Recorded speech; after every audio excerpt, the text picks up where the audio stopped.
Okay, guys. Today we have the fifth session of our business research method, and the topic today is qualitative versus quantitative research design. And today's presenter are Group One, Group Eight. Sorry, Group Eight, and hopefully you've already watched the video presentation on YouTube. Now we will move on to the Q&A session. Okay, so as usual, we will have roughly 30 minutes of Q&A for Group 8, sorry, for the typo. And then I will have additional material from myself. And also there will be the breakout session as usual to discuss your group proposal that should be submitted by mid-semester. Okay, now let's move on to the Q&A for Group 8. Are you, for members of Group 8, are you there? Are you ready?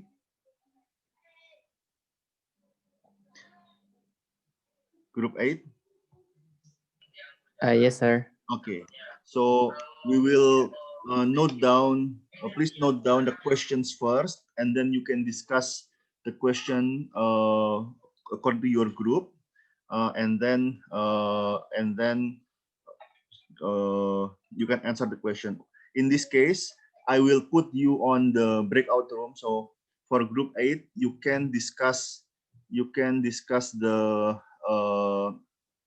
question on the breakout room if you like.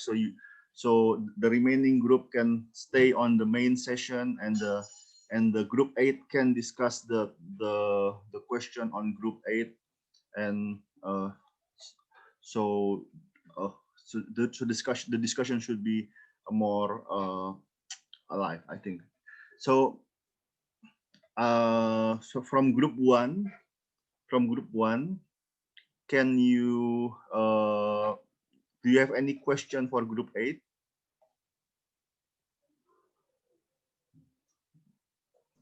Yeah, hi, I'm Rahulina from Group 1. I have a question for Group 8. So in the validity strategies, checking validity for both qualitative and quantitative research, if it's like in a small scope, like what we're doing in our research proposal right now, how do you like make sure that the respondents aren't subjective and they actually know what they're submitting in the response? Okay. Thank you. Okay, that's for from Group 1. From Group 2. Yes, sir. I want to ask a question. Yes. As you mentioned in the presentation, there are some validity strategies used in qualitative research. My question is, what is the best strategy or the most efficient one to use, or do we need to do it all? Thank you. Okay. Okay, Group 2. From Group 3. Group 3.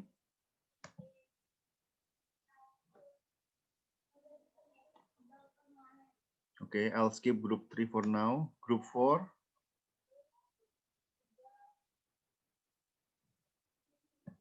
Group 4, do you have question for Group 8?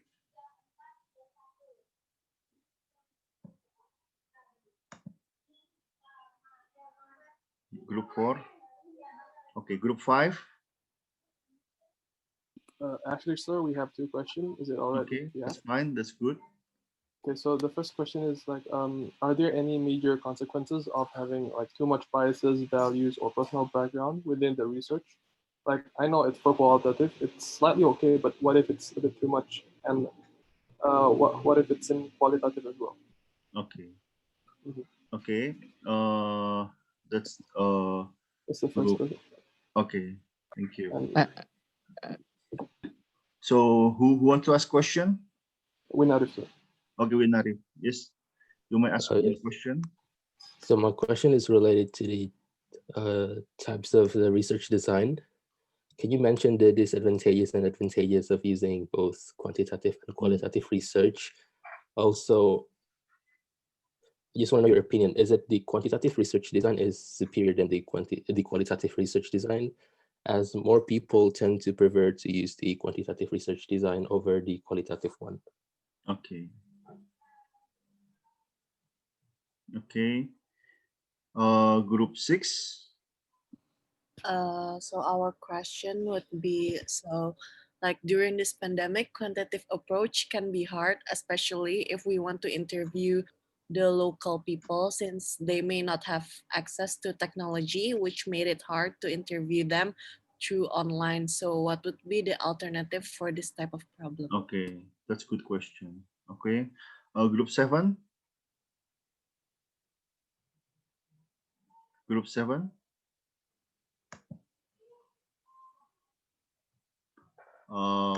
Okay. For group 3, so I think I have Ilham. Do you have question for group 8 and also from group 4? I think I don't have any questions. Okay. Okay, if that's the case, I'll let group 4, group 8 to discuss. I will open the breakout room, and group Sir, 8. I'm sorry. Yes. Yes. Can I still ask? I'm from group 7. Yes. You can ask your question. So it says that the difference between the qualitative and quantitative is that the qualitative requires few respondents, while Okay. the quantitative requires many respondents. So Okay. can you please elaborate more about this few respondent and many? I mean, Kak Arya previously mentioned about how we uh, collect respondent by using the hair theory. So Okay. is it the same thing or yeah? Okay. So okay. Group 8, have you noted the question down? Group 8? Yes, sir. We Okay. note the Yes, sir. question. Okay, so now Arfa Gianto is he present? No, not present yet. So only 2 of you present today. And Ahmad. 3, sir, with me. With Ahmad. Okay, I'll open the breakout session, and group 8 you can go to the breakout room and discuss.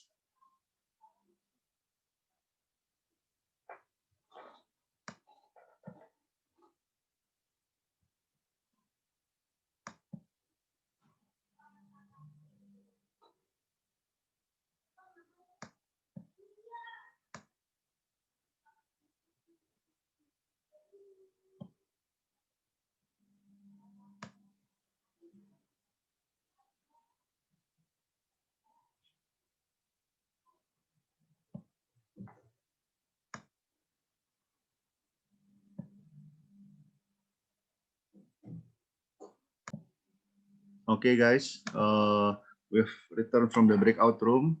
And now for group 8, do you want to answer the question from the other group? Group 8? Yes, sir. Okay. If I answer the question. I would like to answer for the questions that talk about which one is better between qualitative and quantitative research. So based on our discussions, actually we believe that both research are best in their own way. So there is no one of them that is better than one another. I mean, it depends on what things that we want to, what research that you want to conduct, and it depends on the common purpose. So quantitative research is best for test hypothesis or specific research questions, while qualitative research proposes on discovering new ideas with general research object. And so we believe that there is always advantage and disadvantage of each research. And also we want to answer the questions about what if the difference between the quantitative and qualitative method research, in which it is mentioned in the presentation that in quantitative we have to gather all the data, and then while on the qualitative research we have to we know the data. This is because the qualitative involves in open-ended questions. Like in the interview protocols, usually the researcher will be having a standards protocol that inquires people to explain their ideas and getting more detail about the ideas that I explained, in which all the interview results might be varied, and the text and image can be so dense and rich. That leads into not all the information can be used in a qualitative study, and they need to focus on the data. That is why it is in the research. There is the step in which they will read and try to get the understanding about the idea, about what the participants are saying, and they will start to coding the data and doing the clusters. There is perhaps it can answer the questions. Okay. Okay. The next question. Okay, for the next question, I want to answer the question, the most efficient strategy in validating qualitative strategy. So actually, it's the strategies is different, depends on the situation. But for based on our discussion, maybe we recommend to at least use the combination of first the prolonged time in the field to gain more data, also for clarifying bias to see the result in different perspective, and use external editor because um, seeing how it goes in different people hand is important to see it in um, yeah in see the result in different people's hand. Yes. Okay. Okay. Hope it's answered the question. Okay. There's also some of the answer will also be I will explain it later after the Q&A answer Yeah. about validation in qualitative research. Okay, you may answer the next question. Um, There are some answer that we haven't got the answer yet, sir, and we're waiting for one of our friends. Sorry, He's on sir. the oh, yeah. Okay. I want to answer Group 4's question, Okay, group four. which which is the difference between semi-structured and structured interview. A structured interview is usually standardized and used on surveys and mostly used on quantitative research method. And semi-structured interview is a usually meeting in which the interviewer does not strictly follow formalized list of questions. This is in line with the characteristic of the qualitative interview, which is that the questions can be open-ended, and it can be used for education for academic studies if the question and is related to the topic that the in the researchers are trying to research.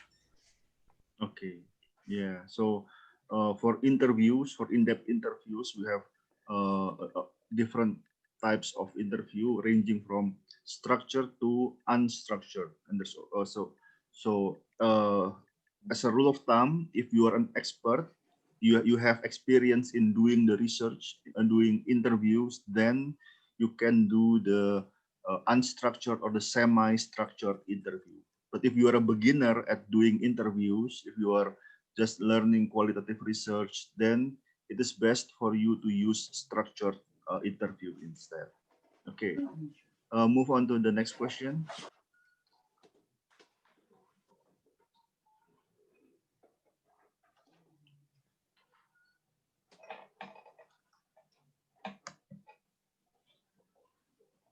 I think there's a couple more questions, right?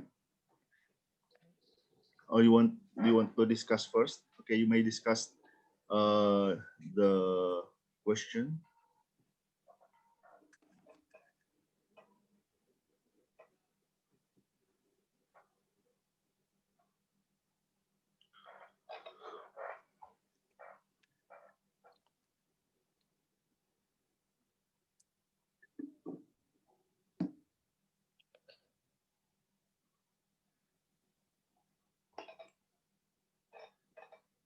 I would like to answer the question about having too much bias, values, and personal background for the respondents.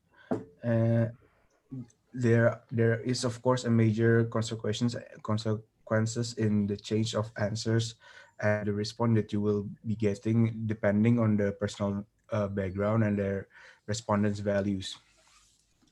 Uh, but the researchers cannot imply their own opinion on their research re, mm, research data that they have gathered there. That is why they must have multiple sources of data, which means that the respondents must be more than uh, as one respondent, which also means that the data will be divided into many different uh, kinds of answers from the respondent depending on their background as well. So there will be a major consequences in the finalized research data will be uh, that will be gathered. Okay.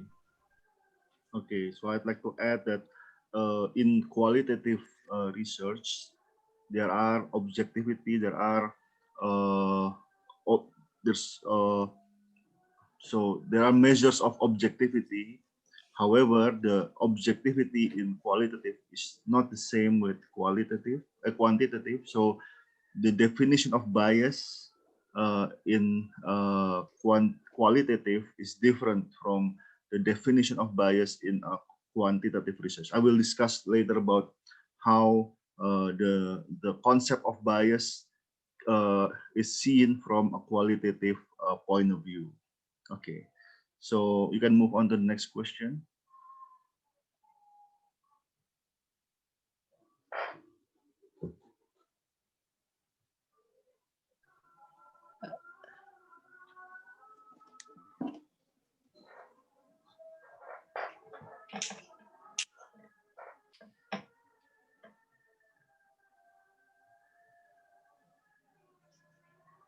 And there is also the questions that ask about the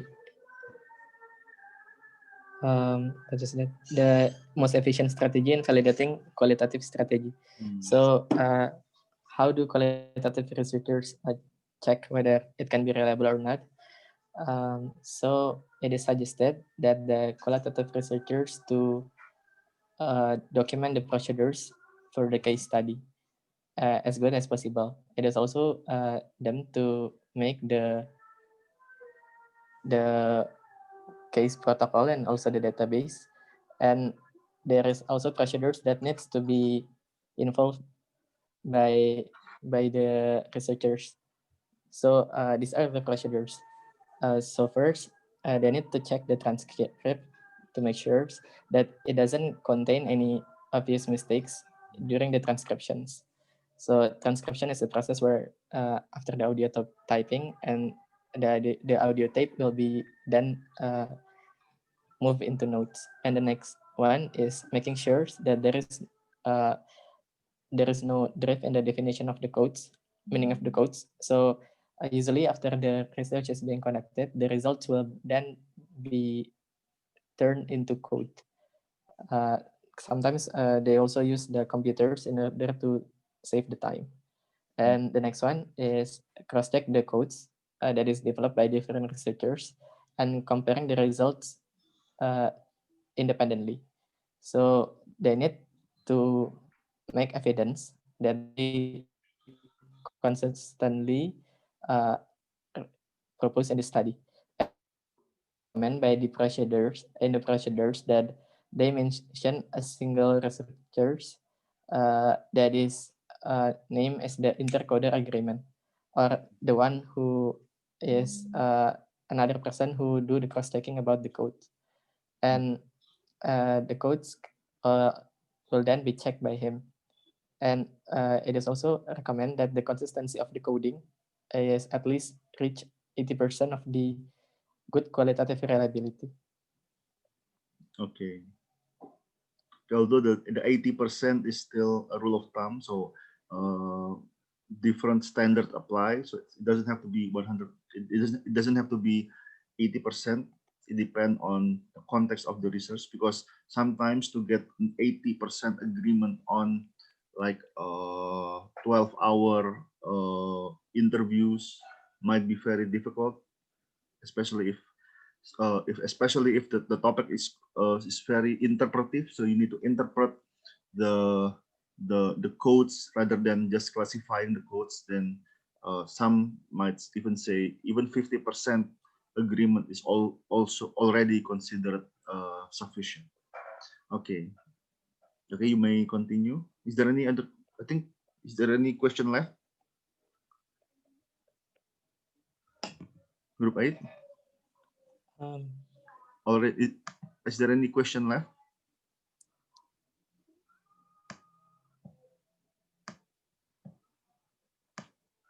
Wait a second. I think that's all, sir. Okay, that's good. That's good. Okay, I'll thank you very much. Please give applause to group 8. Also, sir, just now, the other group, like group 4, Group also 4? already asked the questions. Just now, Okay. they already gave the question. Okay, group 4 already asked the question. It's group 4. So group, okay. So there's a new question from group 4. Is that right? No, sir. Just now we have answered the questions. Sir. Okay, so all questions have been answered, and I'll move on to my additional materials on qualitative versus quantitative. Okay, so sorry, this is actually not from Malhotra. This is from Creswell. Although I also use my own personal material for this particular topic. Okay, so based on Cooper's, okay, a qualitative research is an area of interpretive technique. So different with quantitative research, which is mostly statistical technique. Qualitative research deals with interpretive technique to describe, decode, and translate the meaning, and not the frequency. So that's the main difference between qualitative and quantitative. And so why do we do qualitative research? So I think group 8 already mentioned that both have their own strengths and weaknesses, and not every question can be answered by quantitative research. So although currently the mainstream in academia in FEB UI also is quantitative, so we don't have as many qualitative research than quantitative. It's important to note that some question can only be answered by quantitative, and some question can only be answered by using qualitative research. Additionally, for a quantitative research, it requires some measure of preliminary insight. So in Cooper, Cooper defined 4 different research design: reporting, exploratory, causal, and descriptive. So for causal and descriptive, before the researcher can conduct causal or descriptive research design, they need literature review. They need a preliminary insight from the literature. But what happens if there's not enough information known about the phenomenon, about the subject, then causal and descriptive research cannot be conducted properly. So that's why we need exploratory research design, especially for situation where there's not enough information to conduct a causal or a descriptive research. So that's why qualitative is very important for exploratory research, because it doesn't need as much as much preliminary insights. It develops it collected preliminary insights that can be follow up by further quantitative research. And last but not least, there are more qualitative data than quantitative data. So contrary to the uh, to the I think what's so even though contrary to the number of quantitative research, actually there are more qualitative data compared to quantitative data. So if in quantitative data you need to do survey, experiments, secondary data, for example, like the stock market exchange and so forth, those are quantitative data, but the number, the amount of qualitative data like text, pictures, and so forth available on the internet, on organization, are staggering. So actually, it's easier for us to collect qualitative data compared to quantitative data because of the availability of the qualitative data is much more than available than quantitative data. So okay, so as for the focus of the research, okay, qualitative deals with understanding, interpretation, while quantitative deals with description and explanation. And also, I think the difference between, I think I'll skip this. Okay, I'll skip this. It's already discussed. Okay, so there are misuse or misconception between qualitative and quantitative.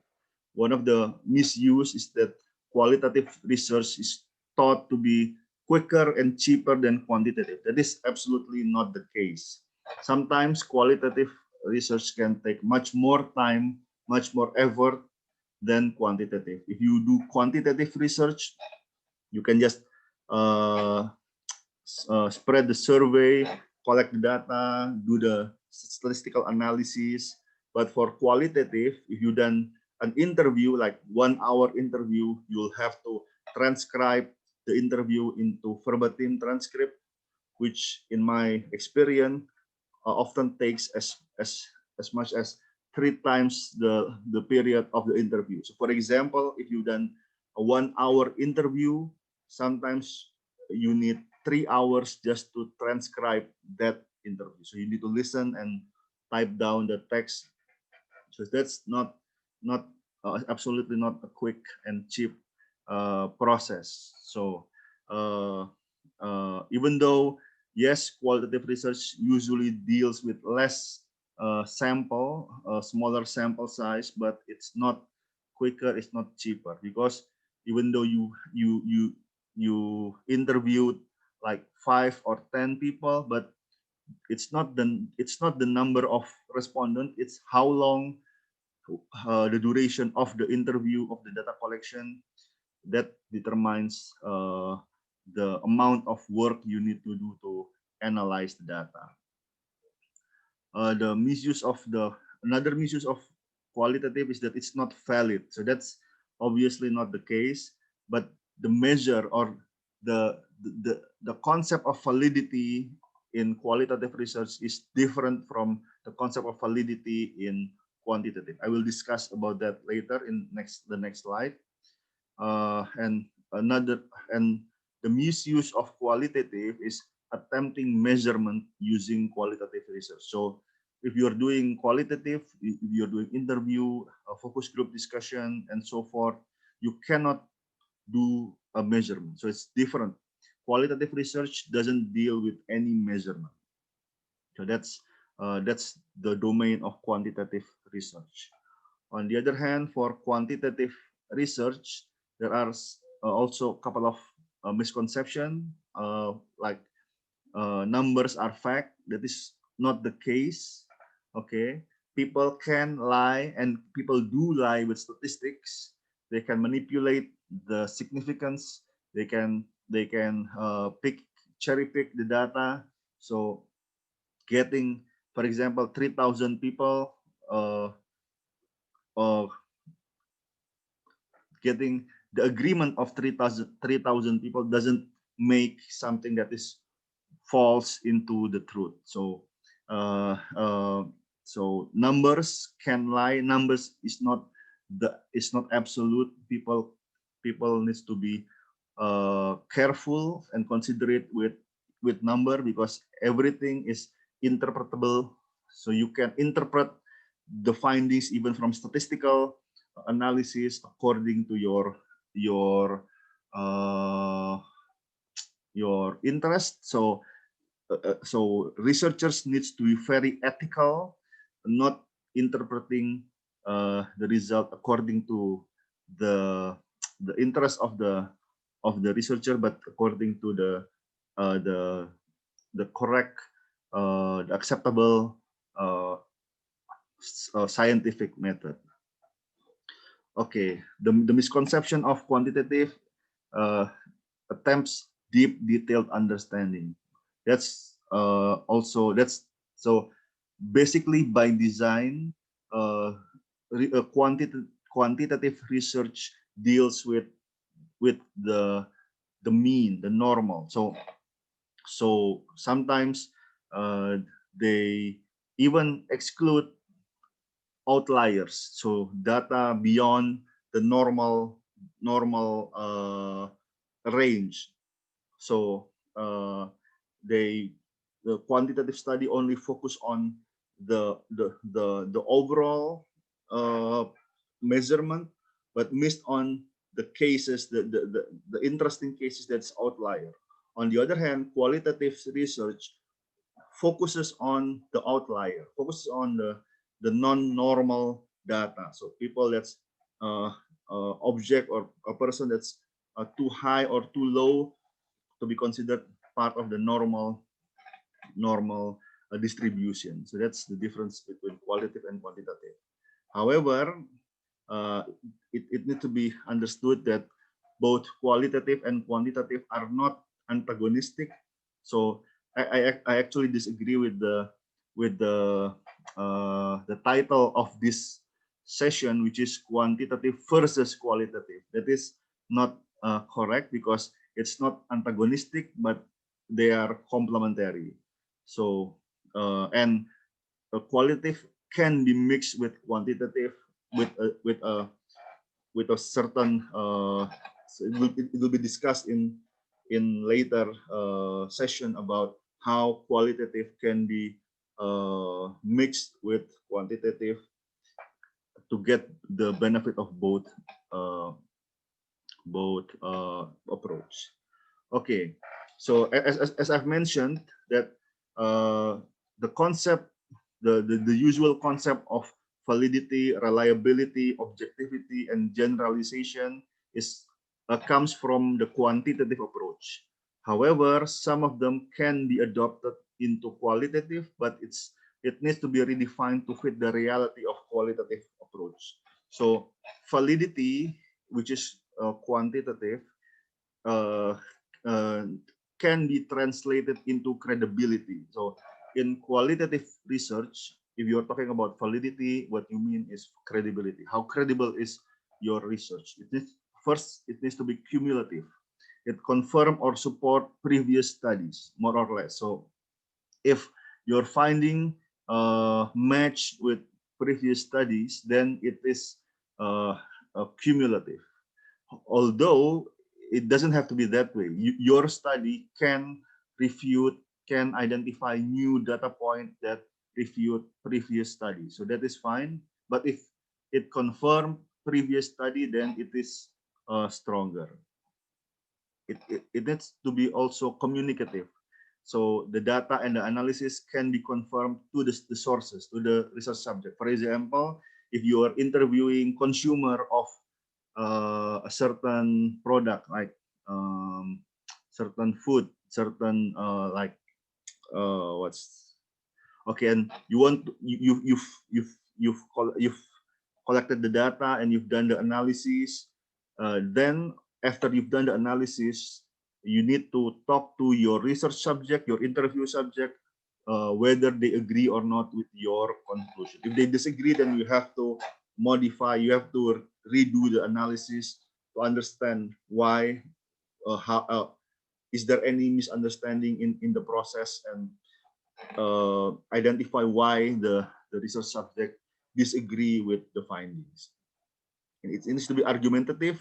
It needs to be logically rationalized with a sound argument based on the raw data. So that's why for qualitative research, report tends to be very thick.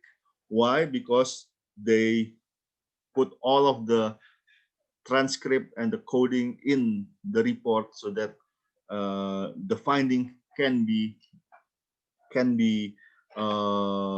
linked to the process of the analysis.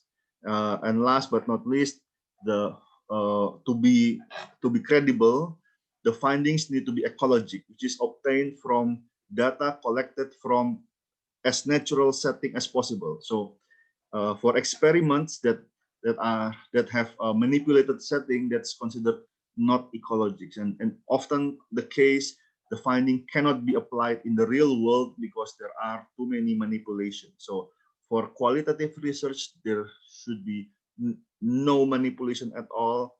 The data should be collected as natural as possible with as minimum intervention from the researcher as possible. As for the reliability for qualitative, it's translated into dependability. So there are three elements of dependability. First is coherence, which is the match between methods and the purpose of study. So there are different methods of qualitative. You have communicative research methods like interview, focus group discussion, and experience interview, and so forth. And you also have observation type of research that is non-communicative, like observation, secondary data analysis, and so forth. So the method of the qualitative analysis needs to match the purpose of the study. Next is the openness. Openness means open to different methods. So it's not limited to a single method. So and single point of view, but needs to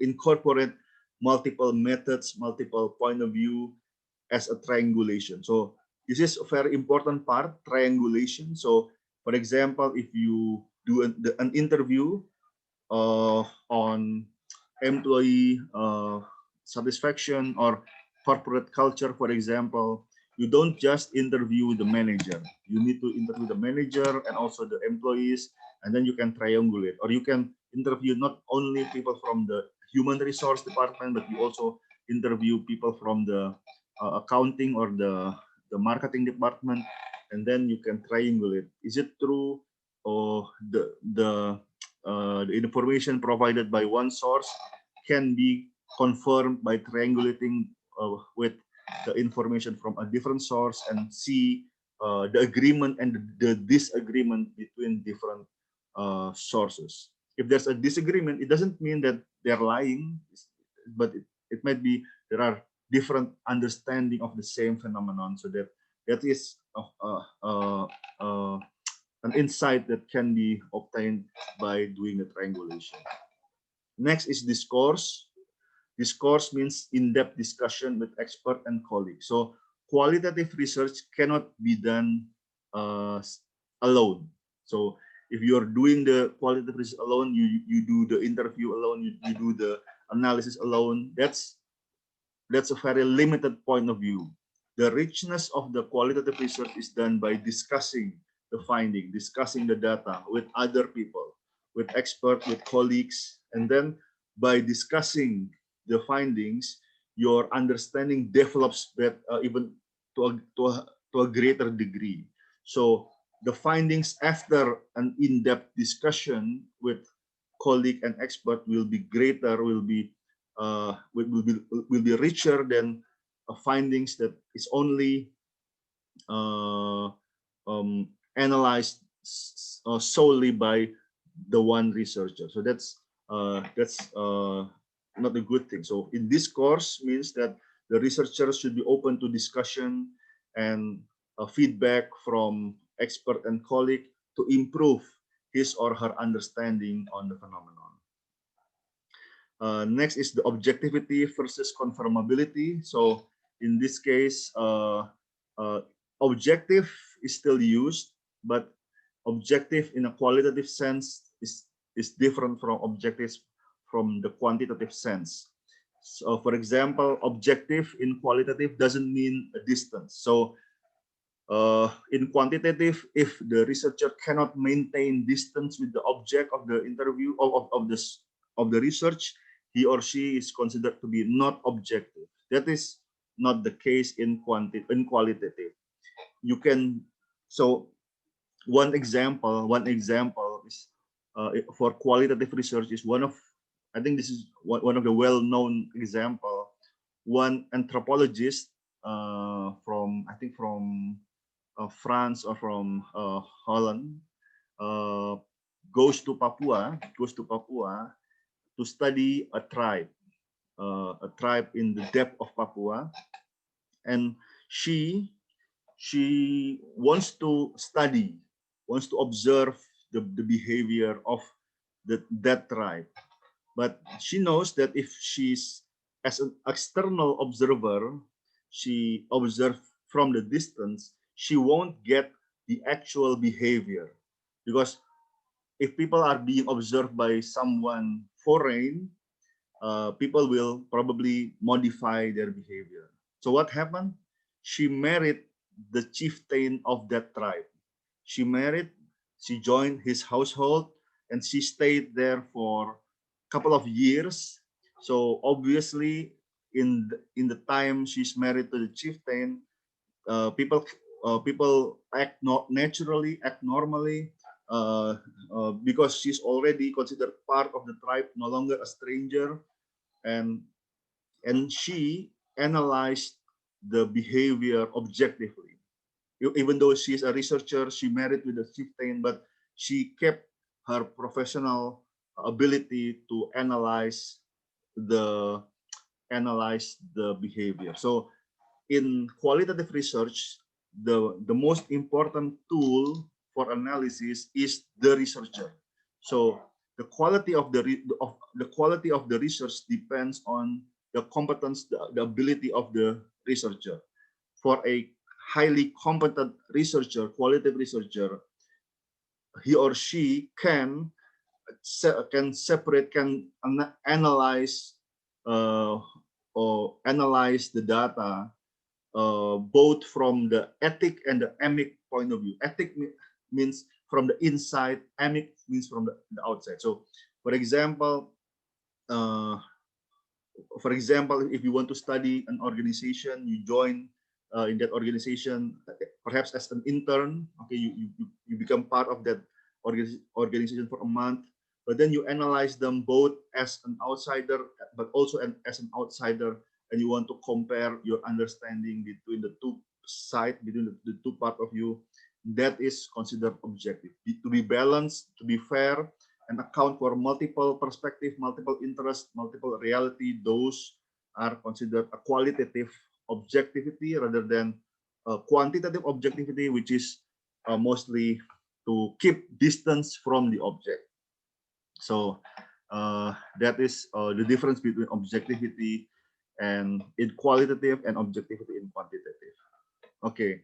The next one is about generalization versus extrapolation. So In quantitative, I think the key word is how to generalize, how to generalize to the population.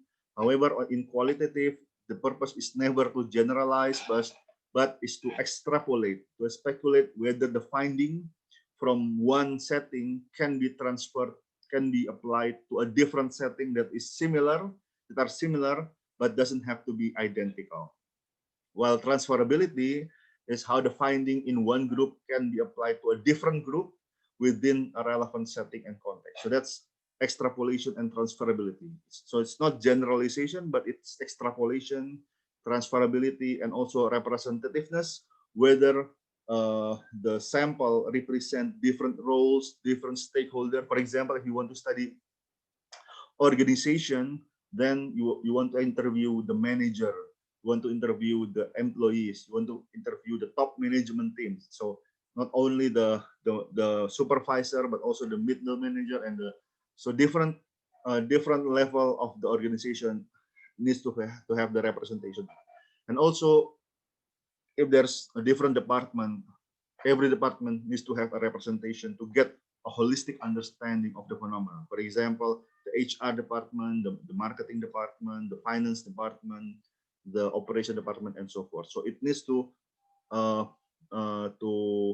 represent the different roles, stakeholder relevant to the research question. Okay, skip this. Okay, so that is all for the additional material. So I think we have 30 minutes for the usual. So today we will again discuss okay. So before we move on to the breakout session, is there any question that you like to ask about quantitative versus qualitative research?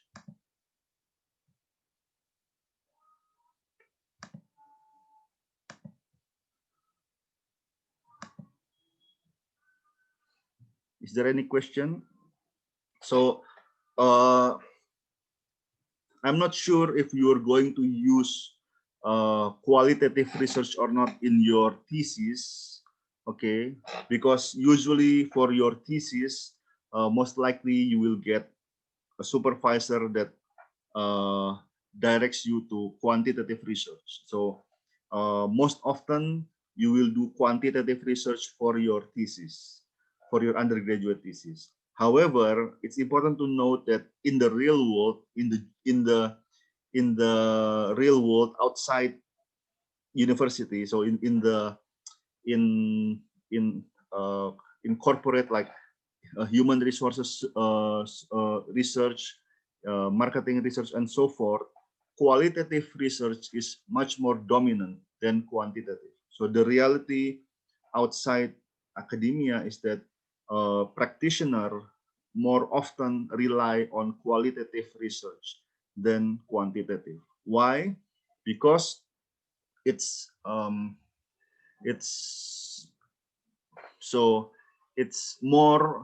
closer to the reality rather than surveys or experiments, which are sometimes highly technical, but doesn't necessarily capture what is happening on the ground. So often the case for marketing research, if you want to pursue a career in a marketing research firm or in a human resources research firm, most often you will be asked to do a qualitative research rather than a quantitative research, and that is the reality. Okay, let's do a breakout session for 30 minutes, and you can continue discussing your proposal, and I will go through the groups, and we can discuss. You can discuss by yourself, and also I'll go through each group. Okay, I'll open the breakout room now.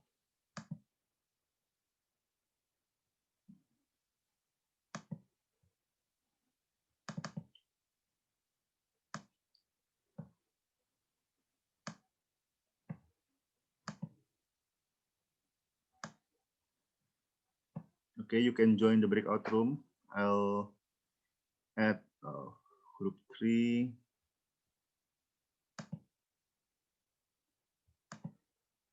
Oh, sorry.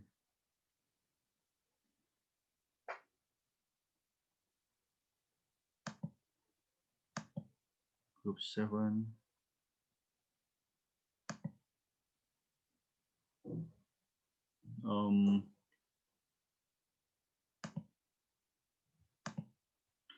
Cinta,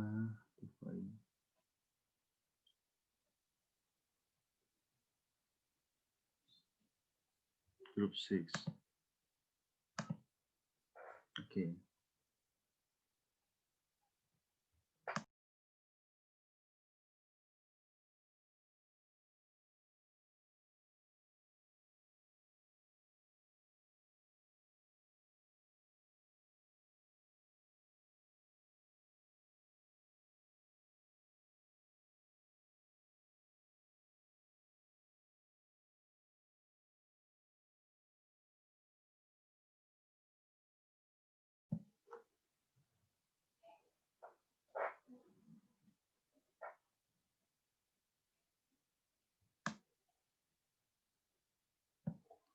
Okay, guys. I'm sorry to cut your discussion short. So this is already 12:45, and hopefully you've had sufficient time to discuss your group proposal, and so hopefully by next week, so it will be progressive by the end of this, by the first half of the semester. You will have finished your group proposal for submission and presentation. Okay, before I close this session, I'd like to note down that I've just realized that we have a quiz. Actually, we should have several quizzes before midterm, but I decided to just combine the quiz into one quiz on the seventh week. So there will be a quiz on the 7th week. So it will be by Emas. So I will put the online quiz on Emas platform, and you can do the quiz yourself individually. I think that is all from me. Do you have any question you'd like to ask about your group proposal, or the topic today, or perhaps the quiz? Is there any question? Sir, for the quiz, is there a multiple choice question? Yes, Or is it will, all? it will be a multiple choice question, and it will be randomized. So, for example, I will create an item bank of 50 questions, but you will only answer 10 out of 50 or so. So that's it will be a short quiz. So you don't. It's probably something that you can do within 15 minutes. Okay, sir. Thank you. Okay. Any other question? Sir, I want to ask, so the material for the quiz is? Okay. The material will be what's in the syllabus, and also what is in the PPT slide. So for the quiz on week 7, the material will be what's in the slide from week 1 to week 6. So what's on week 7 will not be on the quiz, because that's week 7. I think it's basically from week 1 to week 6. Okay, so we can maybe learn the materials for the quiz through the PPT and the book. Yeah, and the PPT and according to the syllabus. So okay. Okay, so use the syllabus as the guideline. Okay, thank you, sir. Okay. Any other question? Okay, if there's no other question, thank you very much. I hope you've got a great discussion today. For next week, it will be group 2. Novalia, Shantira, and Sabrina, you will present specifically on qualitative research data collection. Okay, and as usual, please submit the video presentation by Monday so I can post it on YouTube for your friend to watch. Group 2? Okay, sir. Okay, thank you. Okay, see you next week, everyone. Have a great time. Bye-bye. Thank you, sir. Thank you, sir. Thank you, sir. Thank you, sir. Thank you, sir. Thank you, sir. Thank you, sir. Okay.